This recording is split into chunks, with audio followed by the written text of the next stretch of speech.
Shalom à tous. Donc ici, je fais cette vidéo sur le calendrier et sur l'équinoxe pour cette année 2024 pour mettre les choses au clair parce que beaucoup de frères et sœurs m'écrivent et veulent donc que je donne mon opinion, que je participe. J'ai déjà participé dans des conversations, dans des groupes et en répondant à des messages privés. Donc ici, je fais cette audio vidéo pour essayer d'aider un petit peu pour ceux qui ont des doutes, qui sont perdus dans tout ça.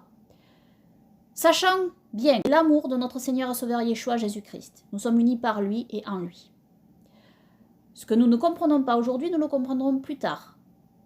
Ceci dit, moi ici, je vais vous donner donc mes compréhensions d'après les recherches que j'ai faites il y a des années de cela, et dont, pour ma part, je suis convaincue et je ne changerai pas d'avis sur ce sujet. Parce que le calendrier que je donne ici est celui qui peut véritablement être concrètement suivi d'année en année, durant 364 jours, donc 52 semaines, et au moment de l'équinoxe, et au moment du 4e jour de la semaine, mercredi, de fête, aucune des fêtes d'Élohim n'empiète sur le Saint Shabbat. Aucune. Tous les jours des fêtes tombent toujours les mêmes jours de la semaine. Cela correspond avec les découvertes que nous avons dans le Nouveau Testament, au sujet du moment où notre Seigneur et Sauveur Yeshua a pris la Pâque, Pessah, un mardi soir. Pessah tombe toujours un mardi soir, selon le véritable calendrier, et notre Seigneur et Sauveur Yeshua Jésus-Christ suivait le calendrier de Qumran, des Esséniens, donc, parce que nous savons aussi, d'après des recherches historiques et des découvertes historiques, des exégètes sont d'accord sur ce point, qu'il y avait probablement donc le suivi de deux calendriers à l'époque de notre Seigneur et Sauveur Yeshua. C'est-à-dire les pharisiens suivaient un calendrier, tandis que les Esséniens suivaient un autre calendrier qui était le calendrier solaire. Et pour ma part, je crois que notre Seigneur et Sauveur Yeshua suivait ce calendrier-là. Nous avons beaucoup d'éléments dans le Nouveau Testament qui prouvent cela, et les saints apôtres aussi suivaient ce calendrier-là. Cela les démarquait aussi des autres communautés juives qui, eux, suivaient un calendrier lunisolaire. Donc, il y a toujours, depuis longtemps, il y a cette guerre sur les calendriers, et ça continue aujourd'hui avec tous les calendriers existants, entre les calendriers, le calendrier rabbinique lunaire, lunisolaire, le calendrier lunaire des Karaïtes, le calendrier lunaire donc, de certains messianiques qui suivent le calendrier karaïte. Puis il y a différentes autres assemblées qui suivent d'autres calendriers. Bon, il y a plein. Plus il y a d'assemblées, en fait, plus il y a de divisions. Ça, c'est connu. Malheureusement, c'est comme ça. Et comme je dis, c'est le Seigneur Yeshua qui est notre union, qui nous unit tous. Et on connaît partiellement, mais après, on connaîtra totalement avec notre Seigneur Sauveur Yeshua. Donc, partant de là, moi, je vais vous donner ma compréhension sur le calendrier. Et après, il faut que vous vous laissiez diriger par le Seigneur. Vous vous laissez diriger par l'Esprit Saint de Dieu pour savoir ce que vous devez suivre et qui vous devez croire. Je sais que le calendrier est quelque chose de pas évident à comprendre. C'est pas évident à comprendre. Et donc les gens qui ne comprennent pas tout, très souvent, qu'est-ce qu'ils font? Eh bien, ils entendent quelqu'un parler qui s'y connaît mieux qu'eux. Eh bien, ils se disent, cette personne a l'air de s'y connaître. Et c'est une personne en qui, je pense, je peux avoir confiance. Et donc, elles suivent, tout simplement. Et si cette personne se trompe, eh bien, elle se trompe. Mais bon, vous savez, le Seigneur ne juge pas ça, le Seigneur juge les cœurs. Bon, le plus important, c'est que la personne suive le Seigneur Yeshua dans son cœur et l'aime et veuille le suivre. Après, bien sûr, le mieux, l'idéal, c'est de suivre le bon calendrier, avec les bonnes dates, les bons jours. Donc ici, je vais vous donner, moi, ce que je réplique aux différents commentaires, enfin à quelques différents commentaires que j'ai perçus de ci et de là, et que l'on m'a partagé. Mais je vais rester très simple en réalité, je ne vais pas rester dans les complications qui auraient eu un décalage avant le déluge, etc. Parce qu'on n'en sait rien en réalité de ça. Ça, on ne le sait pas. On ne le sait pas, ce n'est pas prouvable. Ce sont des théories. Et trop de théories tue la compréhension. D'accord ? Plus vous allez donner de théories, plus vous allez tuer la compréhension pour le commun des gens. en réalité. Hein. Ça embrouille la tête. Même moi, à force, si je lis plein de trucs, je vais avoir la tête comme un chaudron. Je ne vais pas savoir où j'en suis. Et c'est normal donc que vous vous sentiez perdu dans tout ça. C'est tout à fait normal. Donc moi, il faut rester simple. Et le calendrier est quelque chose de pas compliqué. Le calendrier solaire, en réalité, est simple si on l'explique et si on sait l'expliquer simplement. Simplement. Et c'est vrai que moi, ce que j'ai trouvé, d'après mes découvertes, en rapport, alors je dis sur quoi je me base en fait. Je me base sur sur la Sainte Torah des Jubilés, sur des manuscrits qui ont été retrouvés à Qumran. Mais tout ça, j'ai fait une étude écrite que je vais mettre dans le lien de la description de cette vidéo. Et je vous invite à la relire, parce qu'elle est longue, mais elle est complète. Et j'ai notamment rajouté une précision, parce que les gens avaient mal compris ce que j'avais mis, en réalité. Les gens avaient mal compris. J'ai précisé que, bien sûr, l'équinoxe, donc l'équinoxe qui est connu dans le monde entier, qui est donné sur Google, sur Internet, en règle générale, cet équinoxe-là, bien sûr, peut tomber le jour J du mercredi. Sur le jour J du mercredi. Et quand il tombe sur le jour J du mercredi, c'est parfait en réalité. En réalité, c'est parfait. Je pensais que dans mon étude écrite, ce que j'avais écrit était assez clair, mais visiblement, ça ne l'était pas, parce que j'ai parlé d'après le mercredi, etc. Enfin, je veux dire, j'ai parlé d'après le jour de l'équinoxe, excusez-moi. Que le mercredi tombait après le jour de l'équinoxe. Et certains en ont fait comme une règle de cette phrase, comme quoi le mercredi ne pouvait pas tomber le jour J de l'équinoxe, sur le jour J de l'équinoxe. Ce qui est faux, bien sûr, ce qui est faux. Ce n'est pas ce que j'ai écrit en réalité, mais j'ai manqué de précision. Donc j'ai rajouté dans mon étude écrite cette précision en majuscule. Je l'ai rajoutée très importante. Je pensais avoir été claire, mais non en fait. Donc ici, précisons une chose importante. Il n'y a qu'un seul équinoxe pour la Terre entière. Voilà. Car c'est toute la Terre qui change de saison suivant sa position vis-à-vis du Soleil. Et comme la Terre tourne sur elle-même, forcément, l'équinoxe du printemps commence en premier dans une région du monde, avant une autre. D'accord ? Cette année, cette région du monde était l'Amérique du Nord, puis ensuite l'Europe, etc. Donc, il s'agit d'une horloge astronomique que l'on ne peut pas limiter à un seul endroit de la Terre. Et les Juifs de Qumran avaient de grandes connaissances astronomiques, je le rappelle. Comme les mages d'Orient aussi, venus adorer notre Seigneur et Sauveur Yeshua. Et donc, ils savaient tout cela en étant à Qumran. Ils calculaient forcément, parce que c'était des gens qui avaient la connaissance quand même, qui avaient des connaissances. On me dit aujourd'hui, oui, mais on n'a pas les ordinateurs, comment ils faisaient, etc. Il faut savoir que les mages qui sont venus voir notre Seigneur Sauveur Yeshua étaient des gens, des astronomes. Ils avaient une très grande connaissance astronomique. À cette époque-là, hein, sans les ordinateurs déjà. On sait aussi, je tiens à signaler aussi, j'avais fait une étude sur ce point, que les Israélites ont voyagé au temps du roi Salomon. Ça, c'est extrêmement intéressant. Ils ont voyagé, et pour ma part, je crois qu'ils sont même allés en Amérique du Nord. Il y avait des documentaires qui avaient été faits sur ce sujet, et des gens croient en effet que le roi Salomon avait envoyé sur des navires des gens, dont il y avait des Israélites, voyager sur les continents, par mer. Il faut savoir que le roi Salomon était très connu. Il était connu, ça c'est écrit dans les Saintes Écritures. Et sa richesse aussi était connue. Donc, bon, il y a beaucoup d'éléments qui démontrent qui laissent à penser donc, que les Israélites avaient voyagé. Donc, s'ils avaient voyagé, ce que je crois, et ils savaient donc, pour le décalage horaire, etc. Ils savaient qu'il y avait des décalages horaires. Ils savaient tout ça. Ils avaient des connaissances. Sur ce point.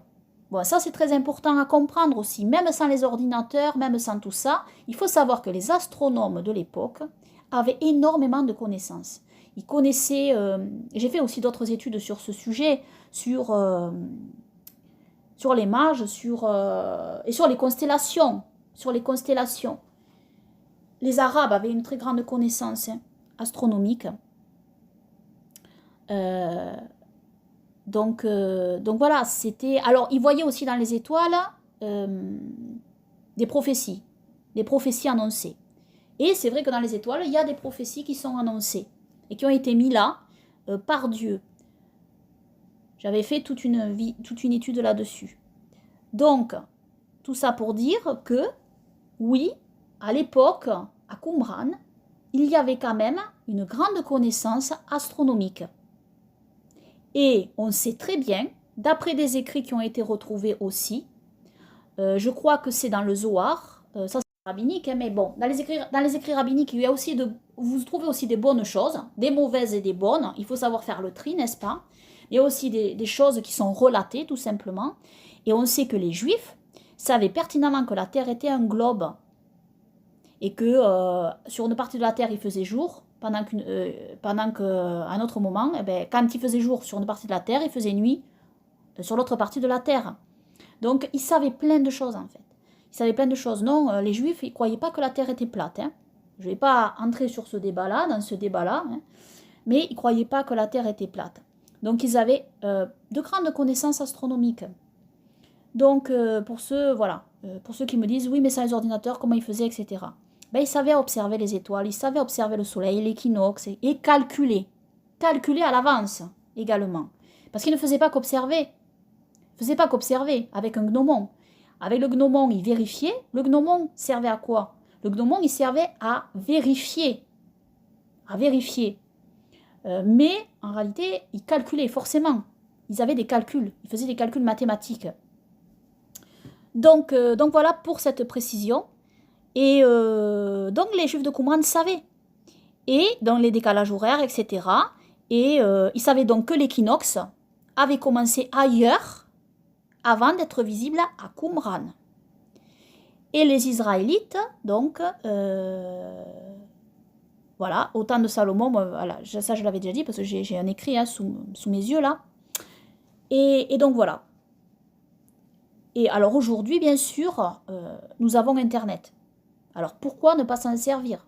On ne va pas quand même revenir en arrière. On a des bons outils maintenant. Internet est quand même un outil formidable. On peut en faire un bon usage ou on peut en faire un mauvais usage. C'est un outil. Et c'est un outil assez extraordinaire qui nous permet d'avoir une connaissance et de communiquer entre nous de manière extraordinaire. Donc, je ne vois pas pourquoi on va retourner quand même, on retournerait quand même à l'époque, voilà, uniquement avec un gnomon pour faire comme les Israélites avant, etc. Je ne vois pas l'intérêt de ça. Je vois pas l'intérêt de ça. Il y a des technologies. Et la technologie, il y a du bon dans la technologie. Voilà, la preuve, je fais une audio-vidéo là. Donc, il est très facile maintenant de savoir avec Internet, tout simplement, quand tombe l'équinoxe. L'équinoxe qui n'est pas l'équilux. Alors, je vais venir sur cette question. L'équilux, c'est quand les heures, quand la durée des heures est exactement identique entre le jour et la nuit. D'accord? Mais il faut savoir qu'Enoch ne parle pas de l'équilux. Enoch ne parle pas de l'équilux, il ne parle pas de cette égalité heure à la minute près. Ok? Il parle de parties, de parts. Il divise les journées en parties, pas en heures. Pas en heures. Les journées sont divisées en parties. Et ça a son importance. Ça a son importance. Parce que, donc je vais venir à ce sujet. Mais d'abord, je vais continuer sur ma lancée en vous expliquant donc, les 3 principes fondamentaux que j'ai compris et qu'il faut que vous compreniez et que vous intégriez bien. Si vous intégrez ces 3 principes fondamentaux, vous allez comprendre tout le calendrier et ne sera plus embrouillé du tout. C'est extrêmement important de prendre ces 3 repères. Le reste, ça va vous embrouiller. Ça va vous embrouiller. Donc, il y a 3 principes très importants. D'après les Saintes Écritures, hein, je ne me base pas sur rien ici. Hein. Et ensuite, ces 3 principes, faut que tout colle pour que nous puissions suivre le calendrier de 364 jours, de 52 semaines, décrit dans le Saint-Livre d'Enoch, mais aussi dans la Sainte Torah des Jubilés, et aussi dans la Sainte Torah de la Genèse, et aussi dans le Saint-Livre de l'Apocalypse. Donc, nous avons, premier point, le mercredi. Pourquoi le mercredi? Parce que le mercredi, c'est le 4e jour de la semaine. C'est confirmé que les Juifs de Qumran suivaient le 4e jour de la semaine comme premier jour de l'année. Très important ça, on a retrouvé dans les manuscrits de Qumran. Ce 4e jour, il est lié au 4e jour de la création, car Dieu a créé les luminaires le 4e jour de la semaine, donc le mercredi dans nos jours. Ensuite, le deuxième point, c'est l'équinoxe du printemps. Alors là, voilà, c'est ce qui fait débat maintenant, quand est-ce que c'est l'équinoxe, etc. Est-ce que c'est l'équinoxe? Non, l'équinoxe, c'est l'équinoxe qui est donné officiellement pour toute la Terre entière. Alors ici, je vais m'expliquer un peu. En fait, dès que l'équinoxe commence et qu'il est vu au niveau... quand je dis au niveau astronomique, c'est parce qu'en fait, je parle depuis l'espace. Enoch ne regardait pas depuis une région précise de la Terre. Comprenez-moi bien. Il regardait, il a été pris par les anges. Il était avec les anges dans les cieux et il voyait la Terre depuis l'espace. Voilà, si je peux imager la chose. Et donc, il voyait le cosmos. Et donc, il voyait comment l'horloge cosmique fonctionnait et a fonctionné. Comme un astronome, comme un astronaute qui est dans l'espace et qui regarde. Donc, il n'était pas à Jérusalem, il n'était pas à Paris, il n'était pas à Los Angeles, il n'était pas... Voilà, il n'était pas sur Terre. Moi, c'est comme ça que je le comprends. Et c'est comme ça qu'on le comprend quand on lit le Saint-Livre d'Enoch. Enoch voyage, il vole. Quand vous lisez le livre, il vole. Il va même à l'intérieur de la Terre. Donc c'est l'équinoxe qui est donné communément par la NASA. Je sais que certains n'aiment pas la NASA, mais c'est comme ça. La NASA, parfois, dit de bonnes choses. Bon, ça lui arrive. Donc vous pouvez avoir la date du l'équinoxe pour la Terre entière, en fait. Vous la cherchez sur Google ou sur différents sites internet. Moi, je suis sur Brave. Vous la cherchez sur internet et en principe, vous mettez vernal équinoxe et vous tombez sur l'équinoxe vernal, l'équinoxe du printemps. Pas difficile, chaque année. Ce qu'il y a, c'est que parfois, l'équinoxe commence bien sûr dans une région du monde, à être vu, disons, dans une région du monde, évidemment, puisque le globe tourne. Et après, il est vu quelques heures après, dans l'autre région du monde. D'accord? Et parfois, ces quelques heures après peuvent être le lendemain. Alors, il faut savoir que l'équinoxe est visible le soir au coucher du soleil et aussi au lever du soleil. C'est-à-dire au coucher du soleil, on regarde que le soleil se couche pile à l'ouest et au lever du soleil, il se lève pile à l'est. Donc voilà, c'est comme ça qu'on visualise l'équinoxe.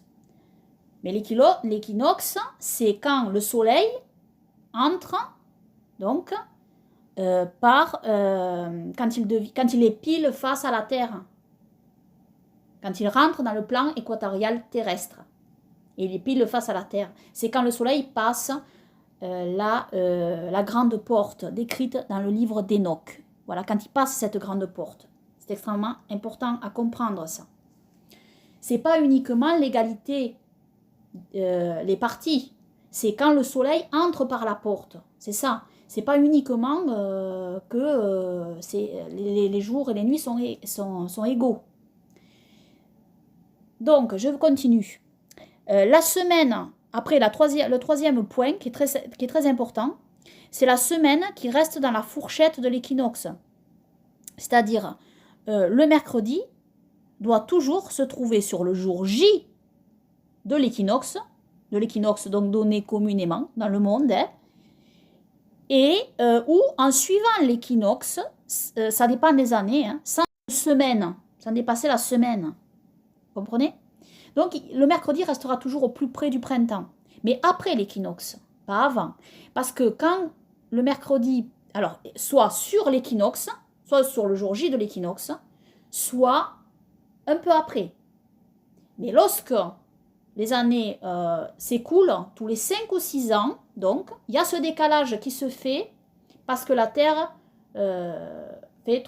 tourne 365 jours passés, virgule, il y a des virgules. Même le calendrier grégorien, à cause de cette virgule, est obligé de recadrer le calendrier. Il n'y a aucun calendrier qui ne se recadre pas, c'est impossible. Le calendrier grégorien recadre avec le mois de février bissextile.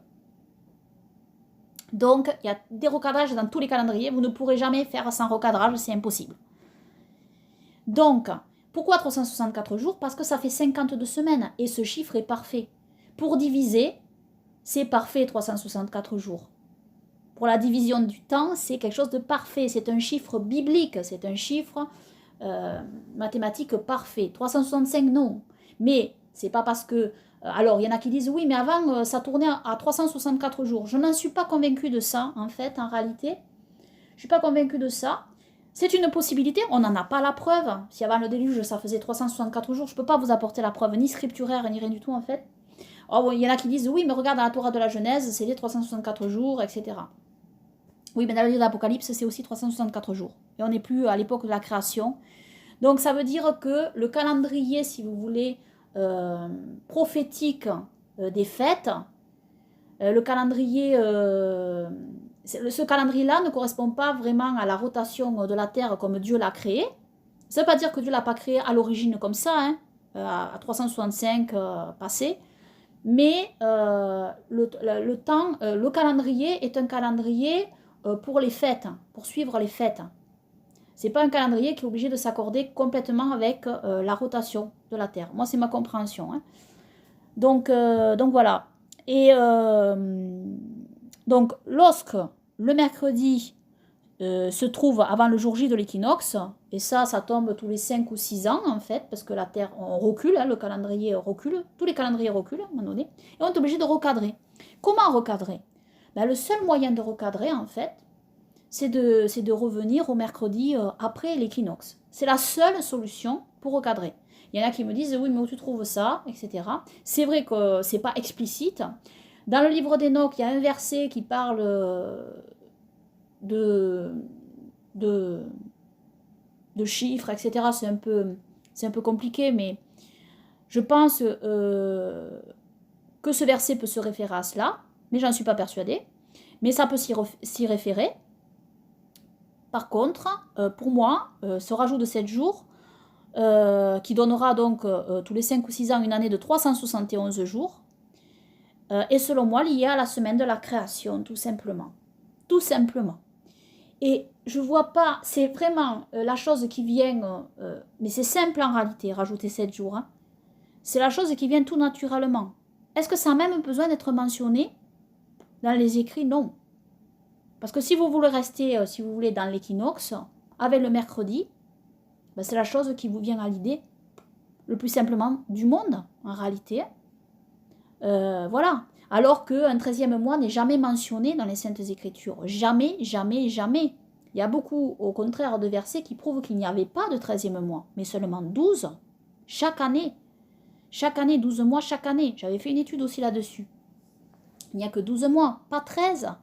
Donc les juifs rabbiniques, avec leur calendrier lunisolaire assez complexe, ils rajoutent un 13e mois, parce qu'ils suivent les mois lunaires. Alors là-dessus, laissez-moi vous donner ma compréhension de la chose. Le soleil, la lune et les étoiles sont donc une horloge. Ils font une horloge. Et le soleil, si vous voulez, vous avez une horloge. Le soleil, c'est la petite aiguille. C'est celui qui avance le plus lentement dans les constellations. Il met 1 an pour traverser toutes les constellations. Et la lune, c'est la grande aiguille. Elle va beaucoup plus vite. Et elle met 1 mois pour traverser toutes les constellations. Voilà. Et vous avez même d'autres petites aiguilles. Ce sont d'autres étoiles qui tournent aussi. Mais pas au même rythme que la Lune. Et les constellations, c'est le cadran. Les constellations, c'est le cadran. Vous avez 12 constellations. C'est le cadran de l'horloge. Donc, mais c'est le soleil, en réalité. L'équinoxe, c'est midi. Voilà. Si je peux prendre une image, une illustration de l'horloge, c'est ça. J'avais fait une vidéo là-dessus aussi, avec l'horloge divine. Donc en fait, c'est pas très compliqué. Et alors, la lune, le soleil, il sert à suivre les fêtes. Hein. Le soleil sert à suivre les fêtes avec les saisons. Parce que c'est le soleil. C'est avec le soleil. C'est le soleil qui détermine les saisons. Pas la lune. La lune, elle est hors saison, elle. Et la Lune, le défilement des jours que l'on voit sur la Lune, donc les mois lunaires, servent à compter, moi c'est ma compréhension, hein, servent à compter les jours qui défilent. Tout simplement, quand vous regardez la Lune, vous voyez les quarts, les différents quarts, vous voyez les jours qui défilent de la semaine avec les mois lunaires. Mais vous ne pouvez pas faire cadrer les mois lunaires et les mois solaires. Ça, c'est quelque chose d'impossible. Il y en a qui essayent, mais c'est pas possible. Soit c'est les mois solaires que vous suivez, soit vous suivez les mois lunaires. Vous ne pouvez pas suivre les deux, ça c'est impossible. Mais par contre, si vous prenez en compte que la Lune, les jours lunaires, ça oui, dans les Saintes Écritures, moi c'est ma compréhension, ils regardaient les jours lunaires. Parce que les jours lunaires sont mentionnés aussi dans les Saintes Écritures. J'avais aussi fait une étude là-dessus. Les jours lunaires sont mentionnés. Donc voilà, moi ça c'est ma compréhension. Mais c'est le soleil qui détermine les fêtes à suivre. Voilà. Voilà ce que je peux dire là-dessus. Et en fait, c'est simple. Si vous avez ces trois repères, le mercredi, l'équinoxe du printemps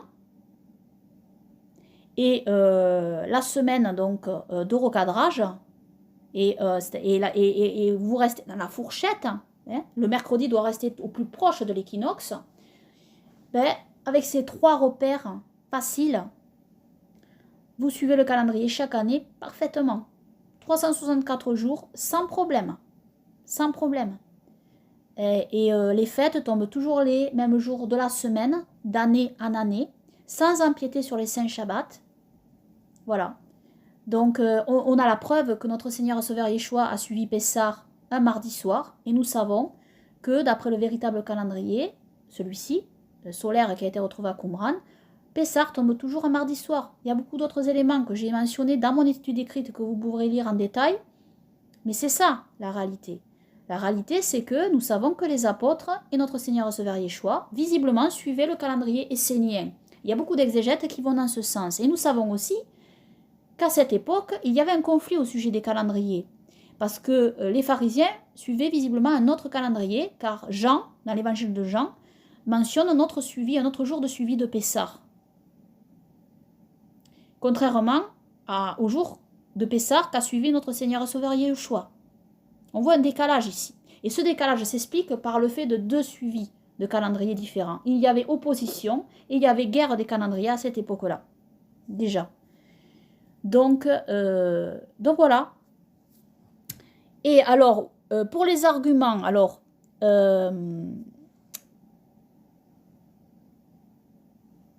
pour l'équilux, donc...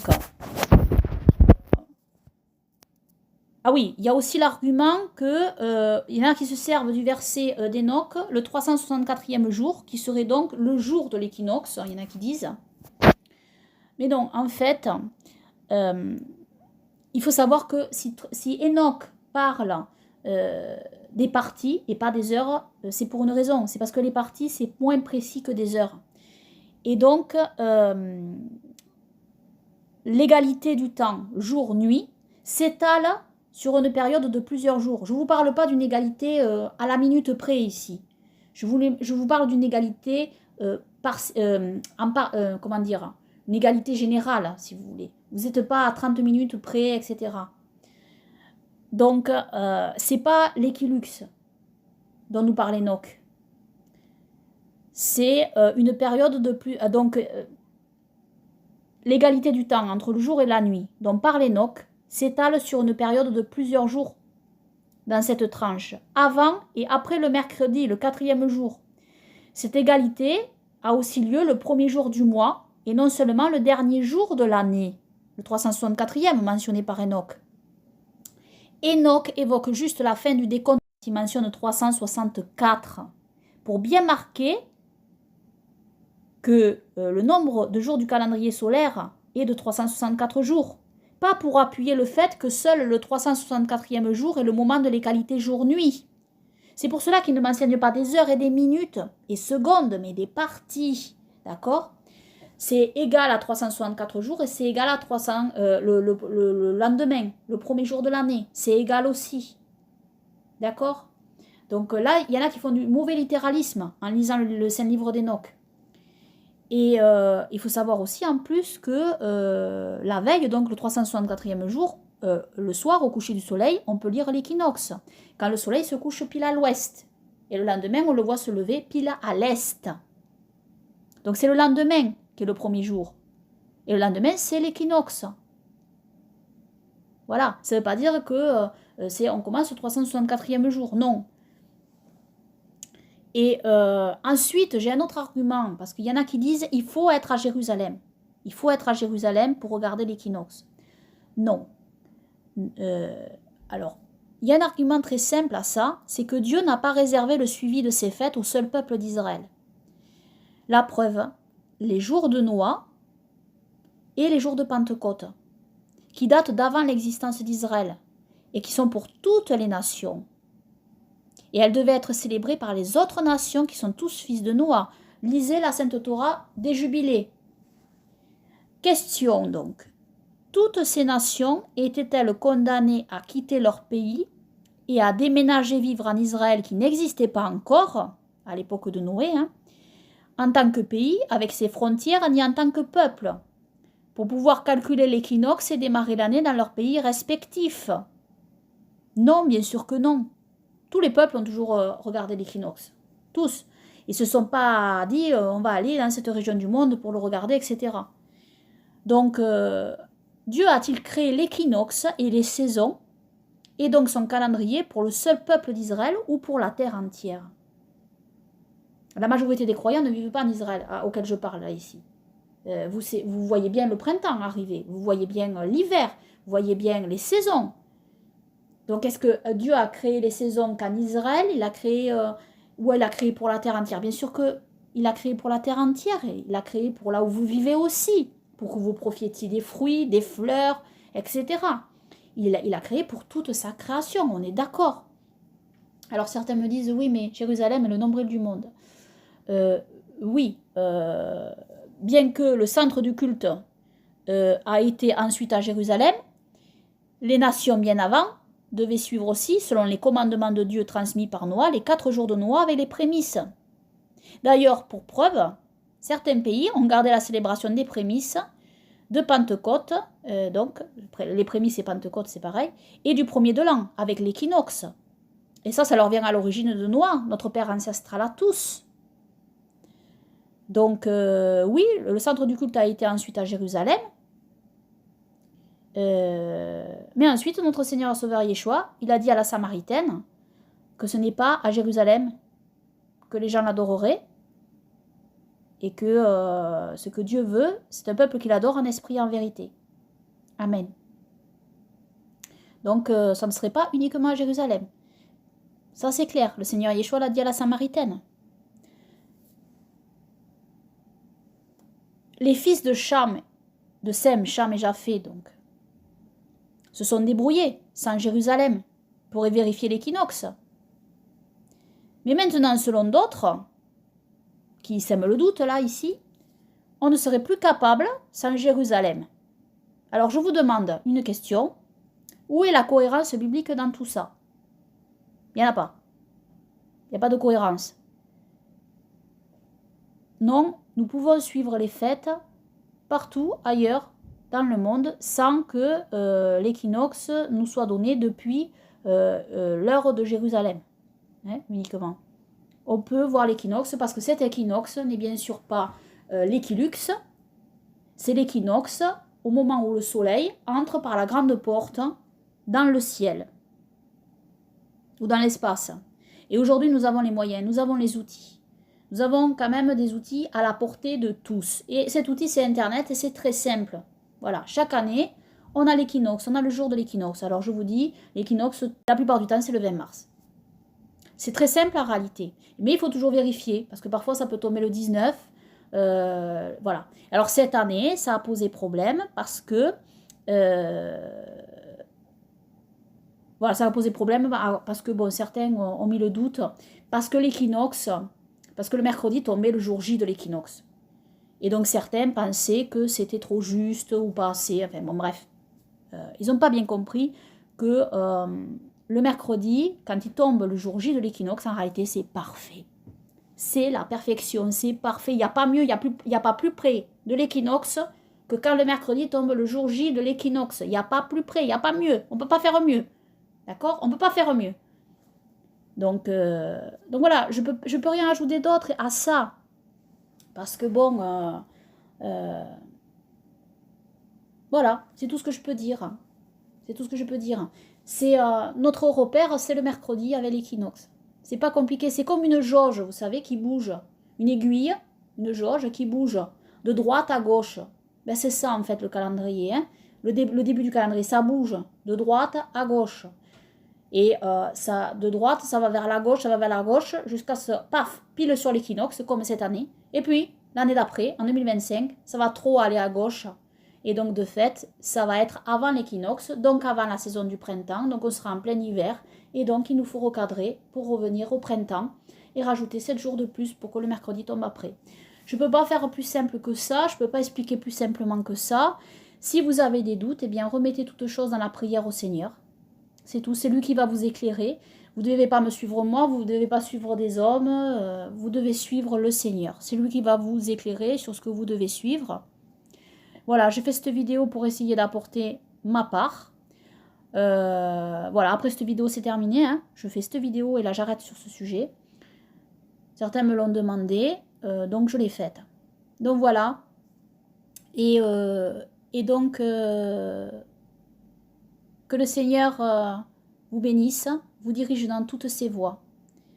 Grâce à Dieu, nous allons bien et nous remercions tous les frères et sœurs pour tous ceux qui nous donnent, qui nous font des dons, nous les remercions. Donc voilà, que Dieu soit avec vous par notre Seigneur Sauveur Yeshua. Amen.